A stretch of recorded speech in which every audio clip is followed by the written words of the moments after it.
Observe este mapa da água mais disputada do mundo. Trata-se de um mar reclamado por 7 países de uma só vez. A área mais disputada do planeta, o Mar do Sul da China. Esse mar abriga pequenas ilhas, a maioria assemelhando-se a isto, minúsculas rochas e recifes submersos, e mesmo assim os países lutam por essas rochas. Eles constroem bases sobre elas, criam novas ilhas e tudo mais. E é por isso que hoje pretendo explicar por que a China reivindica praticamente todo esse oceano, ou seja, todo o Mar do Sul da China. Quero mostrar quais são as expectativas da China em relação a esta reivindicação, recursos e território estratégico. Mas, acima de tudo, quero revelar a narrativa que a China apresenta a seu povo e ao mundo sobre estas águas. Mas, para compreendermos isso, é preciso voltar no tempo e examinar mapas de séculos passados, como este. Este mapa foi encomendado por um comerciante chinês no início dos anos 1600. Esse é o Mar do Sul da China, conforme vimos anteriormente neste vídeo. Aqui, ele está mapeado com detalhes impressionantes. Esse é um mapa absolutamente fascinante, porque revela minuciosamente as rotas comerciais desde a costa leste da China até o sudeste asiático. Naquela época, a China era uma grande civilização, era uma cultura marítima que utilizava o oceano para comércio, e este mapa demonstra isso claramente. Podemos observar rotas comerciais que se estendem até o sudeste asiático, Indonésia e Oceano Índico. E, de fato, o mais relevante é que este mapa identifica várias ilhas no Mar do Sul da China, e logo mais você entenderá o porquê estas ilhas são tão importantes.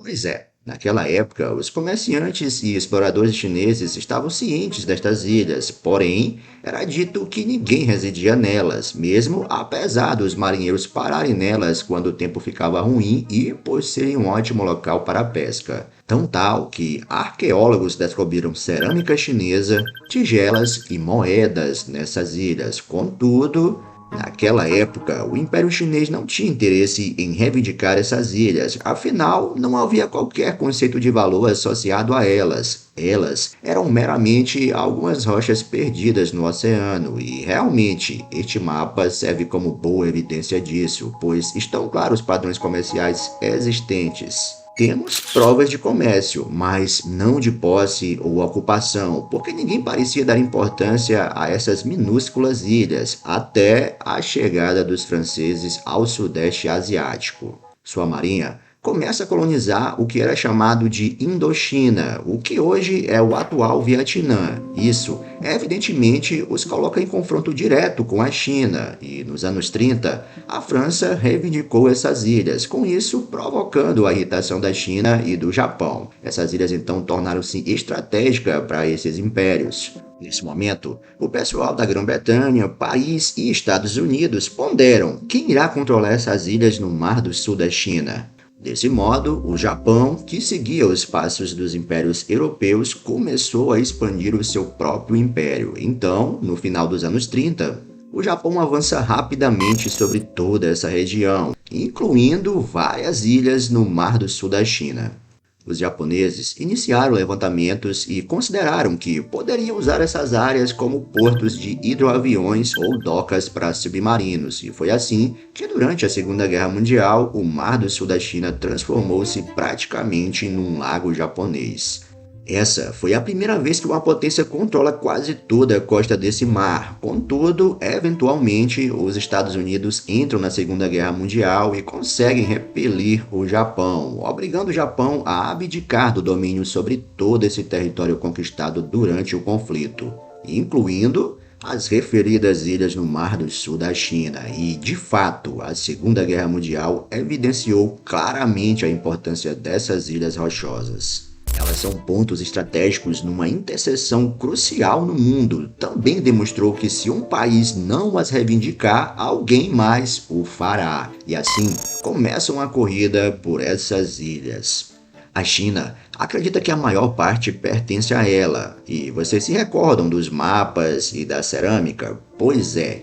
Eles usam isso como desculpa, alegando que desde sempre elas foram deles. Contudo, o Vietnã é uma nação em busca de independência e está dividido em relação ao assunto. Eles argumentam que muitas dessas ilhas estão próximas das suas costas e que a França, seu antigo colonizador, fez uma reivindicação formal sobre elas, portanto, elas deveriam ser vietnamitas. As Filipinas estão ocupadas em estabelecer seu país recém-independente e assim não fazem suas reivindicações sobre essas ilhas. Mesmo assim, curiosamente, um empresário filipino identifica um conjunto de 53 ilhas como sendo descobertas por ele, e então ele proclama um novo país chamado o Território Livre de Friedmanland. Isso mesmo, ele deu esse nome às ilhas. Enfim, esse empresário ocupou essa ilha durante cerca de 90 dias. Contudo, tecnicamente, sua reivindicação perdurou algumas décadas antes de ser forçado pelo governo filipino a desistir delas. Eles tentaram utilizar essa reivindicação para argumentar que tais ilhas pertenciam às Filipinas. E, nesse momento, é possível notar como essa situação está se tornando muito complexa. Existem centenas de pequenas ilhas no Mar do Sul da China e elas não eram relevantes durante séculos e subitamente adquiriram uma enorme importância. Mas agora, deixe-me mostrar um mapa que poderá mudar tudo isso. E este pode ser o momento mais significativo na história do Mar do Sul da China, mas antes disso, gostaria de pedir que vocês se inscrevessem no canal para nos ajudar a bater os 1000 inscritos.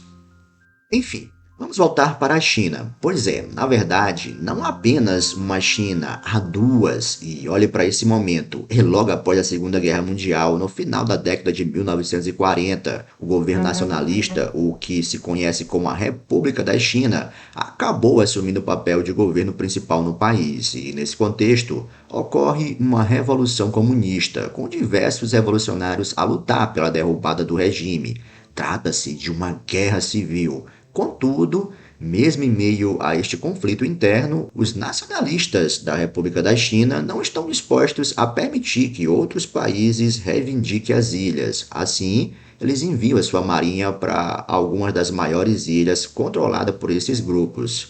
Os navios chegam a essas ilhas com a intenção clara de afirmar que essas ilhas pertencem à China. E o interessante é que vale destacar que esses navios foram obtidos dos Estados Unidos, que os fornecem à República da China como forma de apoio na luta contra os comunistas, mas que, na verdade, eles estão usando para reivindicar as ilhas no Mar do Sul da China. E vale destacar que em 12 de dezembro de 1946, pela primeira vez, um oficial chinês visita uma das ilhas e planta uma bandeira. E embora ninguém tenha realmente habitado ali, as pessoas vão até lá, erguem a bandeira e em seguida outra pessoa vem e retira essa bandeira para colocar a sua própria bandeira. E é nesse contexto que é lançado este mapa. Observem, esse é um mapa oficial onde se reivindica o que dizem serem as águas no Mar do Sul da China. Ele é constituído por esses traços, que ao todo são 11 traços desenhados ao longo da periferia do Mar do Sul da China. Este mapa diz basicamente que, ei, esta água aqui sempre foi nossa e vai continuar a ser, fiquem afastados. E foi assim, depois que o Japão foi derrotado, que a China tentou formalizar a afirmação de que estas águas pertencem a eles desde sempre. Pois é, eu sempre fico intrigado ao analisar esse contexto histórico, afinal, essa ambição representada nessas linhas é muito chocante. Eu não sei sobre uma explicação concreta sobre os motivos dos responsáveis por desenhá-la e qual era a sua intenção. Muito porque temos que considerar um governo nacionalista fragmentado, sob perseguição dos revolucionários comunistas e prestes a perder uma guerra. Mesmo assim, eles encontram tempo para reelaborar um mapa e apresentá-lo ao mundo. No que eles estavam pensando? Enfim, no final da Segunda Guerra Mundial, havia um país que ainda não conseguia definir as suas fronteiras. Assim sendo, em 1946, eles convocaram professores de geografia para determinar quais ilhas seriam reivindicadas pela China. Eles recorreram a um antigo Atlas de 1936 para decidir onde deveria estar a linha, e enquanto isso acontecia, a China estava no meio de uma guerra civil com um dos lados se sobressaindo, os comunistas liderados por Mao Zedong. E, enquanto isso, a República da China se encontrava em fuga à procura de segurança. Nesse momento, o governo, as forças armadas e seus apoiantes civis estavam correndo desesperados. Eram milhões escapando dos comunistas. Então, eles acabaram nesse estreito de 180 quilômetros ao atravessarem para Taiwan. E aqui era seguro. Os comunistas não podiam cruzar o estreito devido à fraqueza de sua marinha e força aérea, fora que, além disso, eles acreditavam que os Estados Unidos interviriam se eles invadissem. Enfim, nesse ponto, continuamos com as duas Chinas, e ambas afirmando ser a verdadeira China. Ok, voltando ao Mar do Sul da China, o que fez Mao Zedong? O que ele fez após assumir o controle da China continental? Bom, ele decidiu usar o mesmo mapa anterior criado pela República da China, aquela linha de 11 traços abrangendo todo o mar. Nisso, agora temos ambas as Chinas, a China e Taiwan reivindicando as mesmas águas, e esta grande reivindicação entra em conflito com as reivindicações de outros países. E é assim que se forma o nosso cenário atual. Foi assim que chegamos até aqui. A China acredita ter direito sobre toda esta água e estabelece uma linha com 11 traços. Enfim, alguns anos depois, por volta de 1950, os comunistas da China continental removeram 2 traços dessa linha como sinal de amizade ao Vietnã do Norte. Agora, a linha da China continental tem apenas 9 traços, enquanto Taiwan mantém os seus 11 traços intactos. Bom, com o avanço do século XX, a rivalidade aumenta à medida que outros países começam a sustentar as suas reivindicações com força militar, tentando estabelecer uma presença nas ilhas que supostamente seriam da China. Taiwan envia tropas para a ilha de Taiping, que eles ainda mantêm sob seu controle até hoje. A tensão aumenta ainda mais quando a economia global entra em cena e percebemos que estas águas estão situadas ao longo de rotas de navegações essenciais. Esse é um local muito bom para a pesca, além de ser uma posição militar estratégica, fora que no final da década de 1960 é descoberto petróleo no Mar do Sul da China, com isso dando início à corrida por recursos. Nessa fase, diversos estados-nação emergentes afirmam-se mostrar-se orgulhosos de suas reivindicações.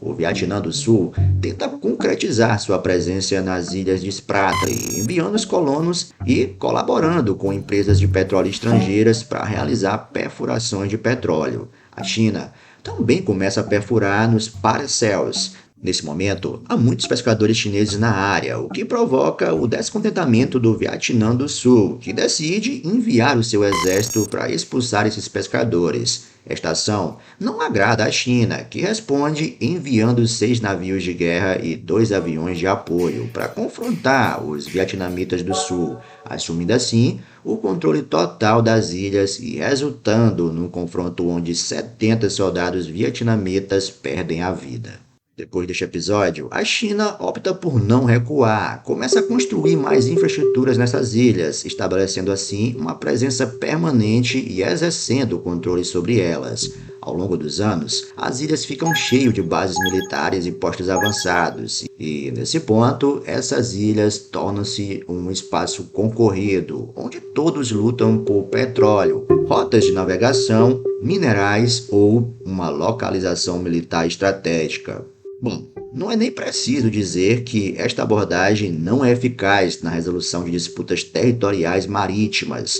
Trata-se apenas de quem chega primeiro e coloca o seu ponto no mapa. Isto não evita conflitos, mas felizmente estava prestes a surgir um novo instrumento, a Lei do Mar. Enquanto todos lutavam pelo Mar do Sul da China, a comunidade internacional procurava maneiras de determinar qual país teria direito às diferentes áreas marítimas. O mundo estava progredindo na exploração de recursos no fundo do oceano e começávamos a necessitar de regras sobre a propriedade dos mesmos. A China comunista participa da discussão sobre o direito do mar. Assim sendo, isto representa algo com que as duas Chinas concordam mutuamente. Em teoria, estava tudo vinculado às normas da UNCLOS, que era a Convenção das Nações Unidas sobre o Direito do Mar, que estipula que se pode reivindicar um mar territorial até 12 milhas náuticas.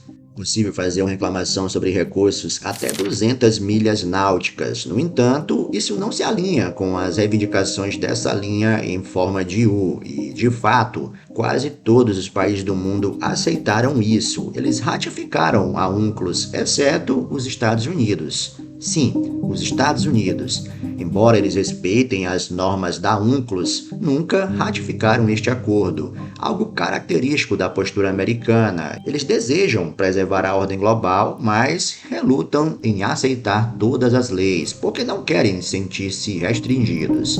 Enfim, retornando ao Mar do Sul da China, a Convenção das Nações Unidas sobre o Direito do Mar, a UNCLOS, deveria ter estabelecido uma ordem e um quadro para que todos pudessem fazer suas reivindicações e resolver as disputas de forma pacífica. Contudo, isso não ocorreu. A regra de 200 milhas náuticas encorajou os países a reclamarem pequenas ilhas, pois, ao reivindicar uma ilha, ganha-se 200 milhas náuticas a partir dela. Assim, as nações continuavam a construir nessas ilhas, especialmente a China, que ergueu bases militares e até criou novas ilhas. E, particularmente, um dia eu gostaria de visitar essa região e observar tudo pessoalmente. Eu já vi imagens de satélite como estão dragando areia e depositando elas nos recifes, mas nunca consegui compreender como é possível construir ilhas.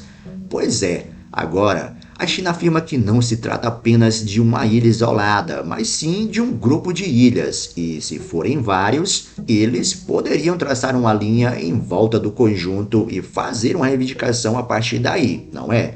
Porém, todos respondem que isso não está escrito no texto. A China mantém sua reclamação oficial ao Mar do Sul da China, baseado na linha dos 9 traços. Por sinal, Taiwan também faz essa reivindicação, mas com base na linha de 11 traços. Ainda assim, esse tópico raramente é discutido. Em 2016, as Filipinas levaram a China ao Tribunal Internacional de Arbitragem por violar a UNCLOS e invadir a sua zona econômica exclusiva através da linha dos 9 traços. A China recusou-se a participar do processo judicial, alegando que o tribunal não tinha jurisdição sobre o que consideram águas chinesas. No entanto, o tribunal avançou e declarou ilegal a linha dos 9 traços da China. E é notável que a China não se limita apenas a dizer "isso é nosso, afastem-se".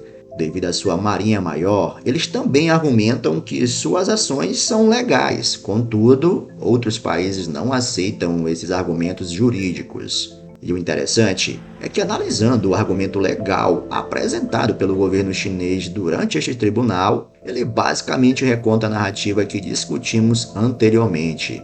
Ele diz que as atividades chinesas no Mar do Sul da China remontam a mais de 2.000 anos.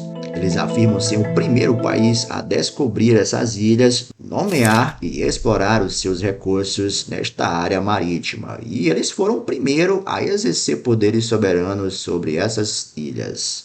Eles referem-se aos anos 30 e 40, onde potências estrangeiras, principalmente o Japão, ocuparam partes do Mar do Sul da China. Nessa época, houve vários conflitos armados, mas após a Segunda Guerra Mundial, o governo chinês recuperou seu exercício soberano sobre essa região marítima.